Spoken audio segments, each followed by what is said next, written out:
Bon matin tout le monde, aujourd'hui je dois m'acheter des nouveaux souliers. J'ai réalisé que mes souliers Adidas avec lesquels je cours sur le tapis présentement, en fait c'est plus des souliers un petit peu plus de performance, donc moins de coussinage, plus léger, mais c'est pas ce que j'ai besoin pour un daily trainer, pour mon volume général. Donc ce matin j'ai fait quelques recherches sur internet sur les différents souliers, sur les différentes choses importantes quand il faut acheter un soulier. Puis ce matin j'ai décidé de vous partager rapidement ces quelques points-là et le soulier que j'ai décidé de m'acheter. Mon premier conseil, c'est de pas écouter mes conseils. En fait, moi, ce que je vous recommande, la première chose, c'est d'aller en magasin. Des magasins spécialisés en course à pied, il y en a pratiquement dans toutes les grandes villes au Québec. Vous allez pouvoir rencontrer des coureurs d'expérience, des conseillers d'expérience qui vont pouvoir évaluer vos anciens souliers, votre foulée, etc. Puis vous conseiller ce qui est vraiment mieux pour vous. Par contre, si jamais vous décidez de magasiner par vous-même puis d'en acheter sur Internet, ce que je fais moi-même, donc je comprends qu'il y a sûrement d'autres personnes qui sont dans la même situation que moi, voici quelques petites choses que vous pouvez regarder pour vous aider à choisir un bon soulier pour vous. Premier point à regarder, avez-vous besoin d'un soulier qui est neutre ou un soulier avec de la stabilité? Généralement, ce que moi j'ai vu, c'est qu'à peu près 80% de la population ont besoin d'un soulier neutre. Donc, vous êtes probablement là-dedans. Un soulier standard va faire. Si vous savez que vous avez des enjeux avec vos pieds, ben, vous avez peut-être besoin d'un soulier qui offre un peu plus de stabilité, généralement au niveau de l'arche du pied. Ça peut être des souliers qui vont corriger pour la pronation ou pour la supination, donc le pied qui travaille un petit peu plus comme ça ou un petit peu plus comme ça. Si vous êtes des gens comme ça, arrêtez d'écouter la vidéo, puis allez voir un conseiller directement. Vous êtes mieux de vous faire bien évaluer et bien conseiller. Deuxième chose dont on entend souvent parler, c'est l'inclinaison ou entre autres, on entend aussi parler par le concept de minimaliste, donc les souliers plats qui ont zéro drop, zéro inclinaison. La majorité des souliers vont se trouver entre 6 à 10. J'embarquerai pas dans le débat ici. Moi, je cours avec des souliers qui ont un drop généralement autour de 6 à 8. Je suis bien là-dedans. J'ai jamais essayé des minimalistes, donc je sais pas ce qu'il y en a. Par contre, ce que j'ai compris et que j'ai entendu, c'est que pour un coureur débutant intermédiaire, généralement qui n'a pas couru depuis longtemps, on est mieux de commencer avec une drop quelque part entre 6 et 10.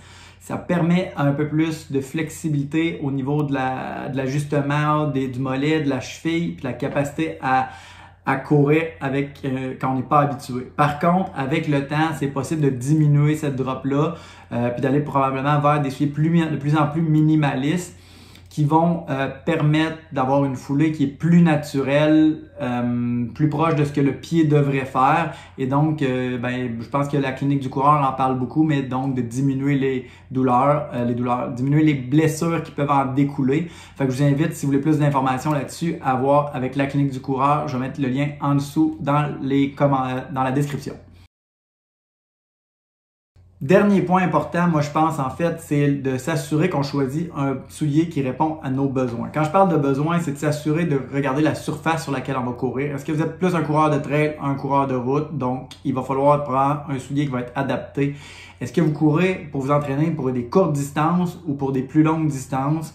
Dans ces cas-là, il va falloir peut-être un soulier plus coussiné si vous êtes quelqu'un qui fait beaucoup de volume, beaucoup de distance. Par contre, un soulier plus léger avec moins de coussins qui rebondit plus va permettre d'être plus performant. Donc, quelqu'un qui court beaucoup des intervalles pourrait avoir besoin d'un soulier pour celui-là.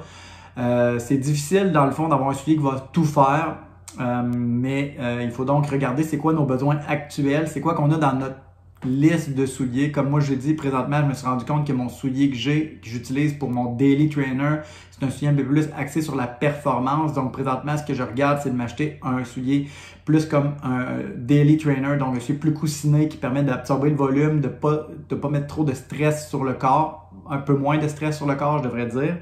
Donc, c'est vraiment important de savoir c'est quoi votre besoin pour bien saisir si vous allez vouloir un soulier, par exemple, c'est ça, un soulier de performance ou un soulier plus d'entraînement, puis de choisir en fonction de tout ça, celui qui va convenir le mieux à vos besoins.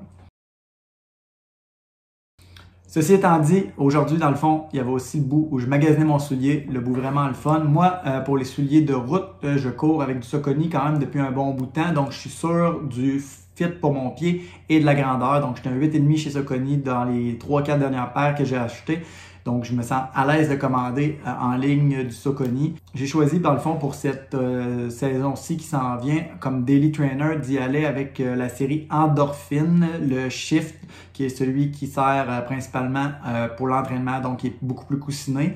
Il y a 2 autres souliers là, dans la série, là, le Speed puis le Endorphine Pro, qui est celui avec la base de carbone, qui sont des souliers un petit peu plus axés sur la performance. Là, c'est pas mon besoin actuel. Donc, j'ai commandé ça. Je devrais recevoir dans 2 jours. J'ai vraiment hâte de voir ça. Je vais vous faire un petit recap de mon premier feeling avec les souliers.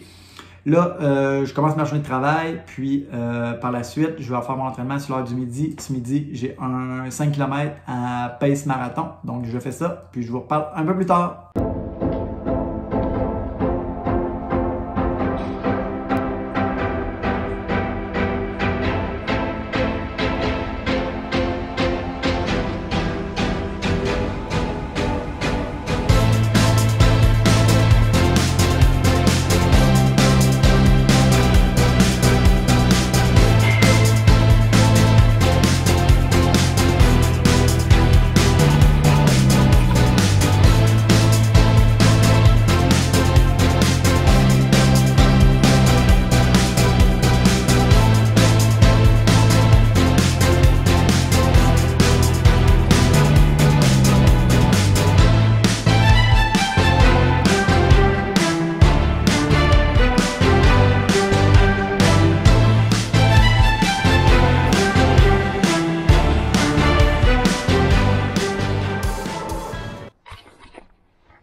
De retour à la maison, donc le training de ce midi est terminé.